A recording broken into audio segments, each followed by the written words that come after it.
আসসালামু আলাইকুম রহমতুল্লাহ বারকাতুহু। সবাই কেমন আছেন? এই তো আজকে আরেকটা নতুন ভিডিও নিয়ে আপনাদের মাঝে চলে আসলাম।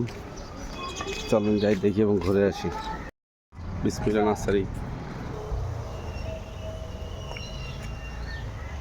কি সুন্দর এক নার্সারি। যেখানে দেখবেন সেখানে আলহামদুলিল্লাহ খুবই সুন্দর সুন্দর গাছ, সুন্দর সুন্দর সব কিছু, অনেক সুন্দর সুন্দর গাছ আছে।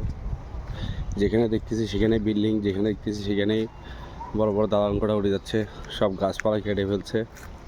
সবাই গাছ লাগাবেন, পরিবেশ বাঁচাবেন, সুন্দর সুন্দর গাছ লাগাবেন সবাই। আগে আমাদের হালিশহর এ ব্লক খুব সুন্দর পরিবেশ ছিল, গাছ টাছ লাগানো ছিল, অনেক কিছু ছিল। সবাই গাছ লাগাবেন, যেখানে সেখানে গাছ লাগাবেন। গাছগুলো বড় হলে আমাদেরকে ছায়া দিবে, আমাদেরকে অক্সিজেন দিবে। অনেক অনেক রোগ বালাই হচ্ছে অক্সিজেনের কারণে। সবাই গাছ লাগাই, গাছ লাগাবো এবং সুন্দর সুন্দর অক্সিজেন নিব। আসসালামু আলাইকুম রহমতুল্লাহ।